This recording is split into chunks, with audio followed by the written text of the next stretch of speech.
There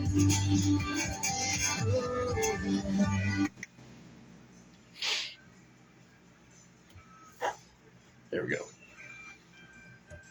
94.3, the Ox. It's awesome. Makes some awesome burritos, doesn't he? It's Sawdust Tornado. I think it's a different guy. 8:34 now on your Monday ride, and it's time for Coffee Talk, brought to you by the Comanche Chamber of Commerce and Agriculture. Check them out at #Explore Comanche, Texas. As we say good morning and welcome. Happy honker, I heard you. Welcome into the studio. Did you hear 'em? Yes. Happy honker. Welcome. Well, we hope they're happy. They're honking anyway. It's for something. We're going to assume they're happy. We say good morning. Welcome into the studio. Kyra, Owen with Hope Counseling. Good morning, Kyra. How we doing? Good morning. I'm alive. You're alive and well. I'm alive. Yeah, I am. I'm alive and well. There you go. I'm grateful for all that. We'll forget about the rest. There you go. You got to. Yeah, exactly. Well, speaking of forgetting, we're talking about alcohol use awareness. What? Yeah. We don't want to drink so much we forget. True. Well, generally. Some people do. Right. Some people do. Yeah.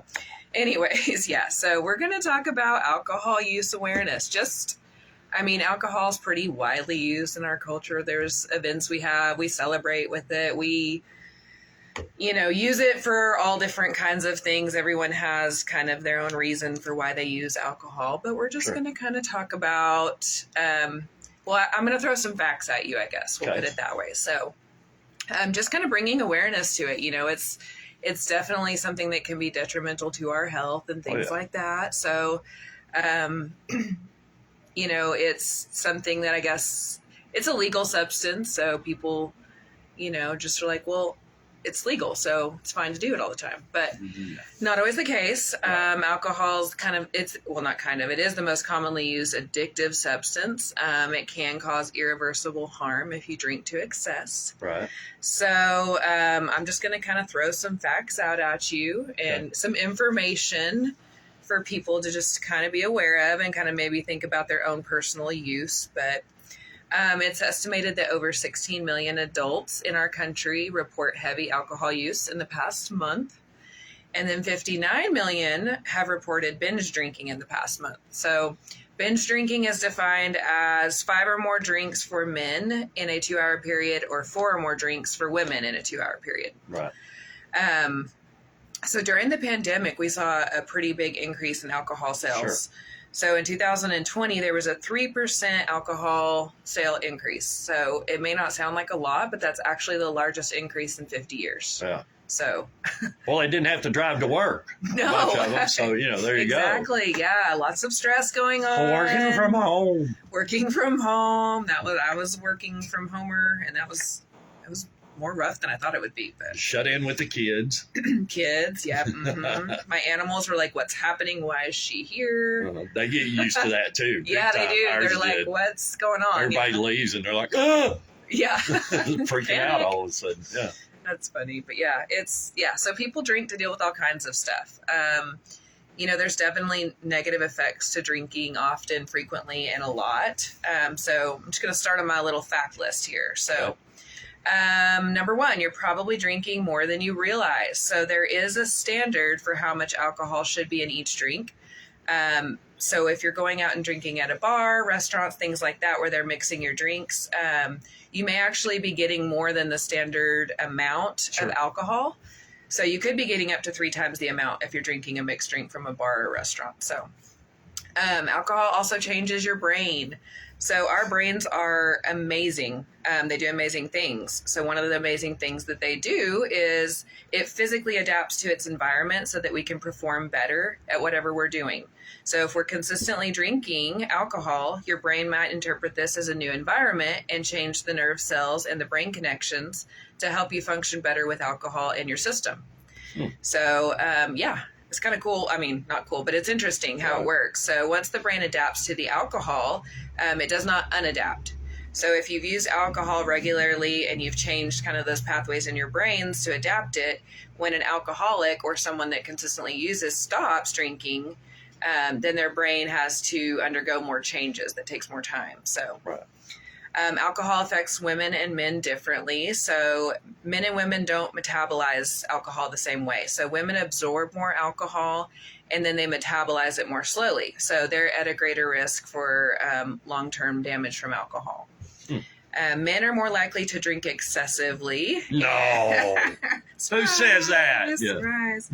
And simultaneously engage in high-risk behaviors, which lead to, I mean, never, but yeah, this leads to a higher rate of incidence of alcohol-related deaths and hospitalizations. Why women live longer. Exactly. I love those videos of like, I do that. Why, yeah, I do that to my husband. Like he's doing weird things, and I'm like, this is why. So yeah. Alcoholism is partly genetic. So the strongest risk factor for developing an alcohol use disorder is family history. So I believe when I was kind of researching this subject, it was 50-50. So there's, a 50% chance that if you carry those genes for alcoholism, then there's a higher rate or a higher chance that you're going to develop that. And then the other 50%, the other part is just the environment you're raised in, Sure. Nature versus nurture. But alcohol is a leading cause of death. Okay, not the leading cause, but it is a leading cause of death. So nearly 88,000 Americans die annually from an alcohol-related cause.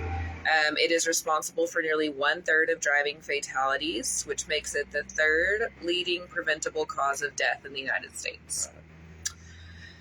Binge drinking can be fatal. So we defined binge drinking earlier as 4 drinks for women, 5 drinks for men in a 2-hour period. So, and then I think, what was our statistic? 59 million reported binge drinking in the past month. So binge drinking in that short amount of time can absolutely be fatal. It's a lot of alcohol on your body at one time. Alcohol is a depressant, so it also depresses our breathing, and too much of that alcohol can actually cause us to stop breathing. Sure. It's a sedative, so just like any other sedative, at the right dose, it can simply you just stop breathing. So. Alcohol withdrawal can be dangerous. So if you're dependent on alcohol and you stop drinking, some nerve cells will become so agitated that you could develop a condition called delirium tremens, or DTs. So DTs can lead to uncontrollable seizures, and DTs are a medical emergency that would require hospitalization. So, right. Serious stuff. Yeah, it really is. If you are an alcoholic or you got a family member that's an alcoholic, stopping drinking can be very scary and cause a lot of issues. You definitely need to make sure that you're, helping someone through that process and getting help and things like that. But, drinking it's easy for it to become a habit. It's easy for it to become a routine part of our lives and things like that. So just being aware of what you're putting in your body, be aware of what it's doing to your body. I think everyone's familiar, with liver damage and, kind of the havoc that alcohol can wreak on your liver, but there's just other things to think about too. Your brain, your functioning, your memory, try replacing, if you're a social drinker, try getting like a mocktail or, ordering a drink that's a lot lower in its alcohol content, things like that. So just encouraging everyone to be mindful. Sure. Yeah. We've got, is it Memorial Day? Memorial Day. Memorial Day. Be a little bit of drinking going on. Just a little bit, yeah. So just be mindful. Don't be a binge drinker. No. Think about your body. Love it. And the Kind to it. beer and sunshine don't always jive. No. And liquor and sunshine, definitely. Yeah. Yeah. You can go downhill real quick. But, That's right. but yeah. So as always, with Hope Counseling of Texas, reach out, give us a call if you're needing help with anything. We got offices in Dublin, Hamilton, Dublin, Hamilton, Comanche, and Eastland. Office number is 325-356-1105. All right. Kyra, Owen, as always, thanks for stopping by. Thank you. To the experts, new cabinetry can add 10 to 15% Swinging in. to homes.